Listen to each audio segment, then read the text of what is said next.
Good afternoon to everyone. I'm Matteo Renzi, the former Prime Minister of Italy, and I'm so happy to be with you in this particular event. Very emotional. A lot of people in different parts of the world in a time of great troubles and discussion about the future of your country. Your country is not simply a country with tensions, polemics, struggles, fights. Your country is, first of all, a country rich of history. Please, let me be very frank with you. I'm the former Prime Minister of Italy. I know what it means to be a great country with an unbelievable story, an unbelievable past, and difficulty to use this past to give a future. And that is particularly true for Iran, because you are a pillar of our civilization. In the history of our countries created great pages of success, great pages of difficulties, of course, great pages of hope. Now we have a terrible moment for a lot of reasons. My opinion is that we live in a world that will change very, very, very strongly in the next years. Let me be very frank. The new global order will be in the next years totally in discussion.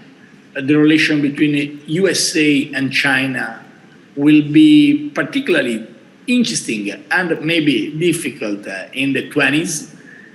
The relation between your country, Middle East, and in general EU and the rest of the world will be particularly interesting, because in that area we will play a crucial role for the future of humanity, and at the same time the innovation from digitalization, from globalization, from the world after pandemic will be decisive to write a new page in the history of humanity. But we cannot write a new page without that message. The countries with great history have to be part of the write a new page for the future only if we recognize what is the priority today.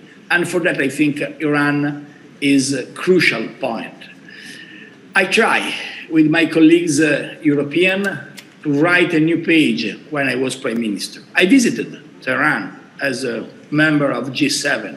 I tried to discuss, to write with people who really were involved in the processes of 6+1, the role of European countries, USA and Iranian regime, to finally arrive to an agreement against a nuclear bomb, against tensions of the past. And we work very strongly in that direction. But that is my very sad remark. We failed. That is the truth. We failed. Because the idea to arrive to a very important point of change in Iran was unfortunately, the idea to arrive to this goal was unfortunately a failure. And I recognize now that. And I think we have to admit three very important points. The first, without a clear message of refusal of theocracy and dictatorship in Iran, without that refusal, will be impossible to arrive to write a page of freedom and of value of liberty, really. So what is the only way for European Union today is learn from our past, also from our mistakes, because we try really very strongly to arrive to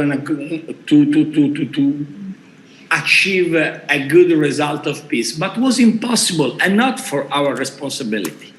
That is the first message I want to give to you, the people who fight for freedom in Iran. Really, a lot of European people tried. Also, against your opinion, a lot of you told me, Matteo, it's impossible. You cannot able to arrive to this result. But we tried and we failed. Second point, if that is true, so we have to accept the idea for European Union to refuse that approach and try to give an hope for the people who fight against the regime, I think we have a very good message. This is a good time, despite the situation in Iran, in the rest of the world. That is the time to try to use every type of power, soft power, hard power, to permit to surround the Iranian regime from our desire to change the model. We cannot accept in 2021, we will continue with an approach against the rights, against the freedom, against the possibility for Iran to come back in the global community, because it's clear that message. The people of Iran needs global community. But let me be very frank, my friends.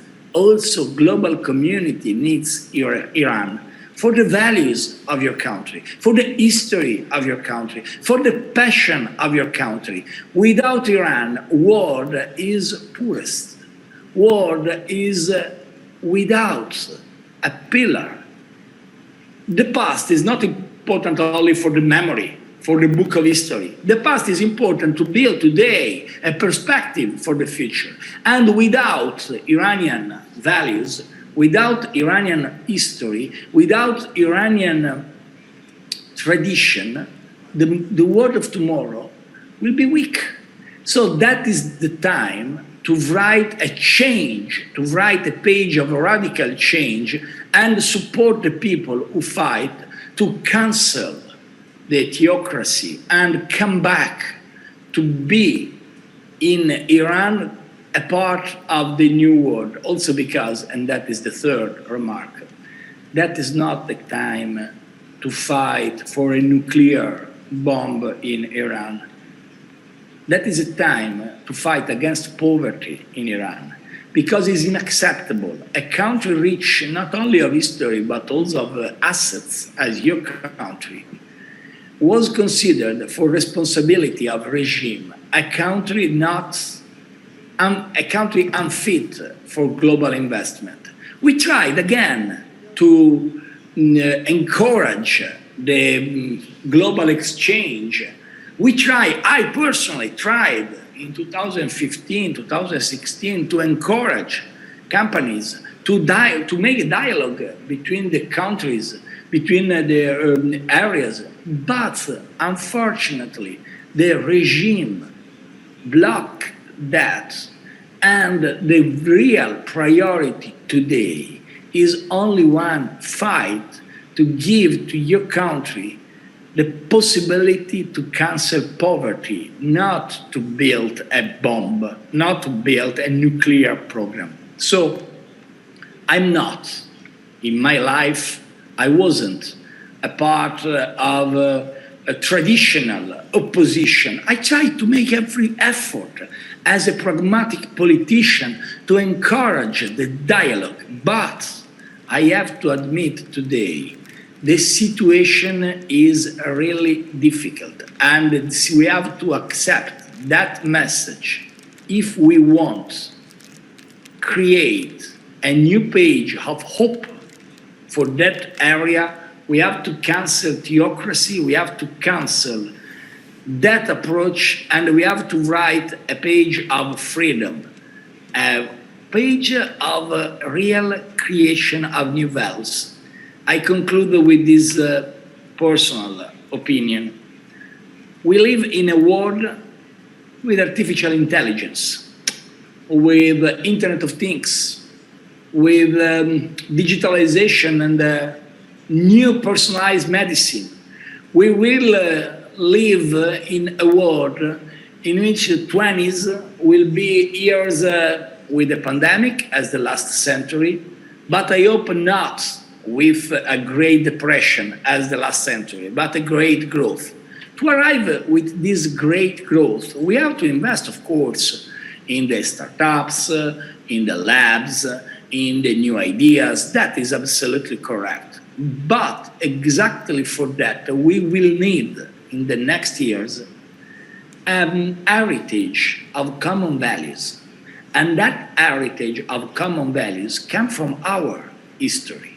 And the world without the tradition of your people will be weak.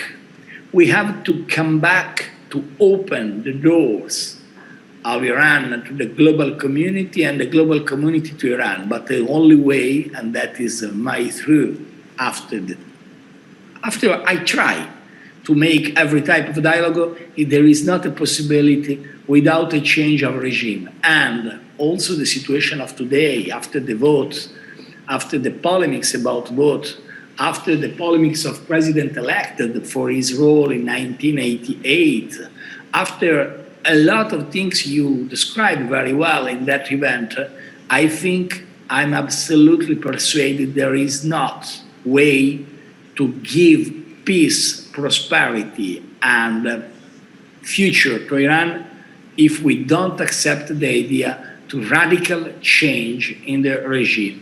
So my personal wish is that we will be able to continue for this fight. I will be part of that in my role in the European community, but please consider that the radical change is not simply an economic or a value on the human necessity for Iran. It's a necessity for the world, because the world without you is a world more weak, and I think that will be a great problem for the Middle East, for the relation with the EU, and for the relation of the rest of the world. Europe today is a little part of a global discussion between USA and China. We have to come back to play a role, but to play a role, I believe, the way is exactly that.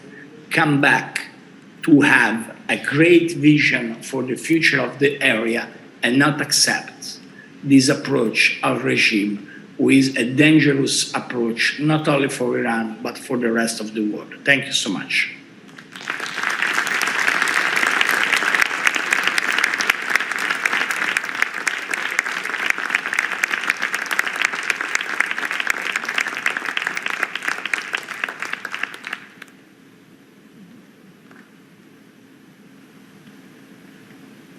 Thank you so much, and about global connections. So, very delighted now to introduce the former director of the International Monetary Fund and designated Prime Minister of Italy in 2018. Please do welcome Mr. Carlo Cottarelli.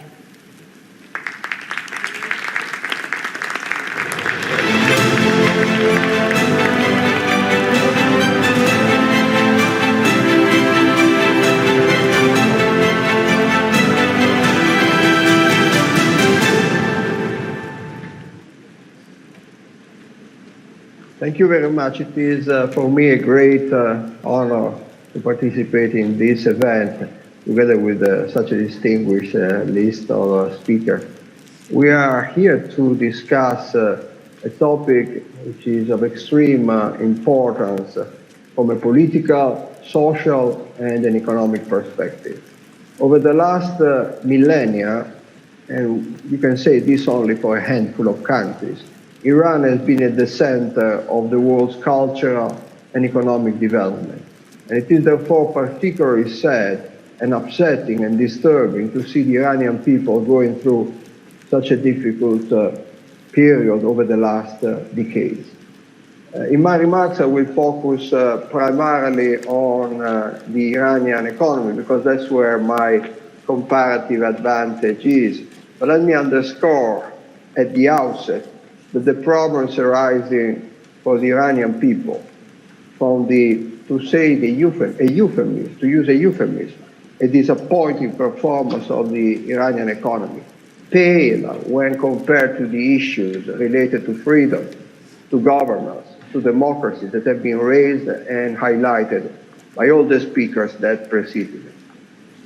But going to the Iranian economy, even if we leave aside what happened in 2020, the results, the developments have been affected by the COVID pandemic. Recent economic developments in Iran were very disappointing. Real GDP, real output, declined by some 13% during 2018 and 2019. Inflation soared to 35% and is currently close to 40%.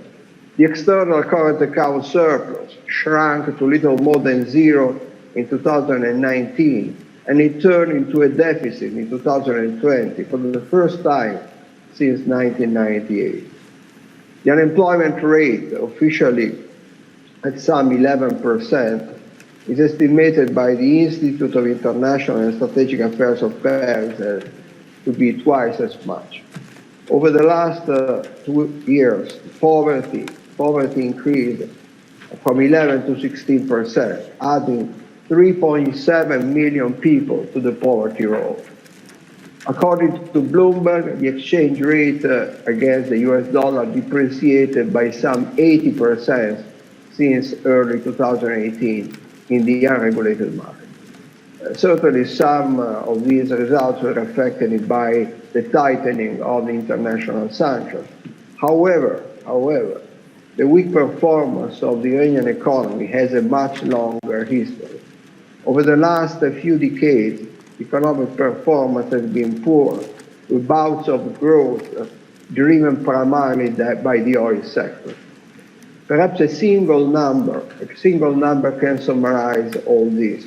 Between 1980 and 2019, the average real per capita GDP growth rate, the average per capita real income growth rate has been just 0.2%, which is one of the lowest growth levels in the world during these 40 years. As a result of this, Iran lost ground with respect to peer countries. In 1975, Iran's per capita income was almost 1/3 higher than Turkey's per capita income.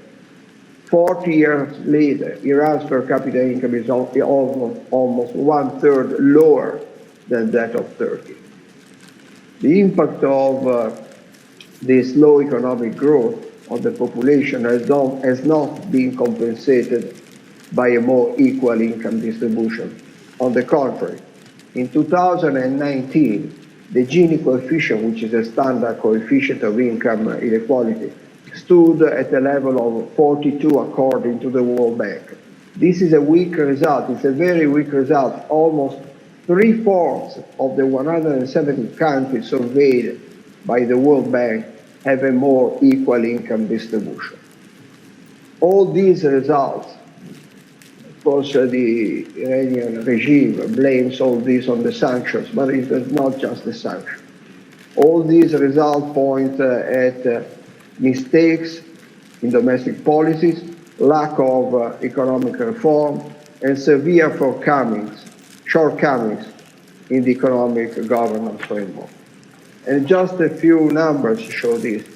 In the World Bank's doing business indicators, out of 190 countries, Iran ranks 104th in the easiness of getting credit, 113th in the easiness of getting a business electricity connection, 128th in the protection given to minority investors, 133rd in the easiness of resolving insolvency cases, 144th in the easiness of paying taxes, 178 regarding the easiness of starting a new business. The economic performance is even worse if you look at governance indexes. Again, according to the World Bank, out of 210 countries in 2019, Iran ranked 142nd for government effectiveness, 160th for rule of law, 179th for corruption, 184th for voice and accountability, 196th for regulatory quality, and 197th, pretty obviously, for political stability and absence of violence and terrorism. Since 1996, when the World Bank indexes became available, all these indicators show either a lack of improvement or a deterioration. A steady deterioration is also recorded in the Global Competitiveness Index of the World Economic Forum. Iran moved on the 69th position in 2019 to 99th position. Finally, let me mention the results of the 2021 Economic Freedom Index of the Heritage Foundation. Altogether, Iran ranks 168 in the 168th position in the world. It is in the last position in the Middle East and North Africa region. Iran scores about 10% below average for regulatory efficiency, 17% below the world average for labor freedom.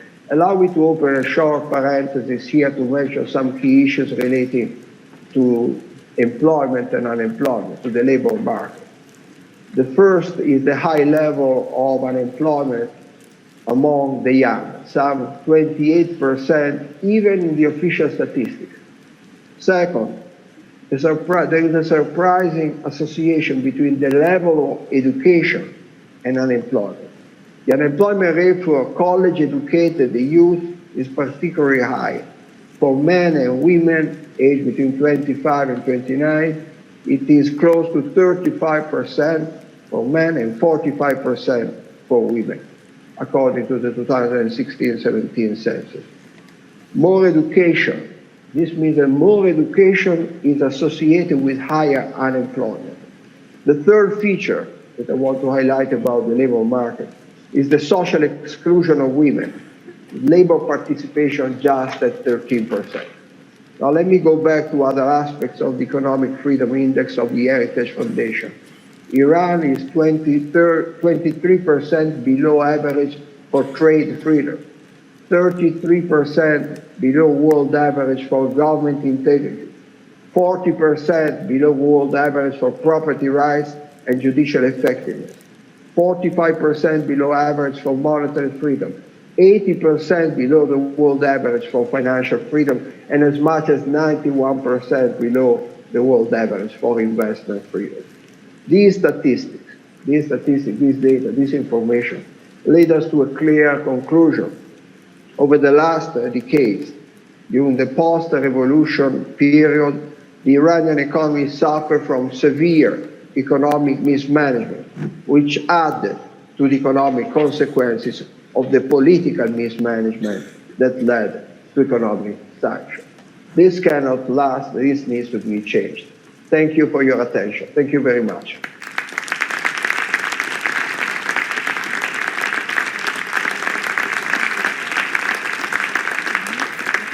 Thank you very much to Mr. Carlo Cottarelli for linking with many statistics the current regime's policies with deteriorating economic growth, rising inequality, increasing unemployment, increase in corruption, social exclusion of women, a really powerful reminder that politics in Iran reaches into people's well-being.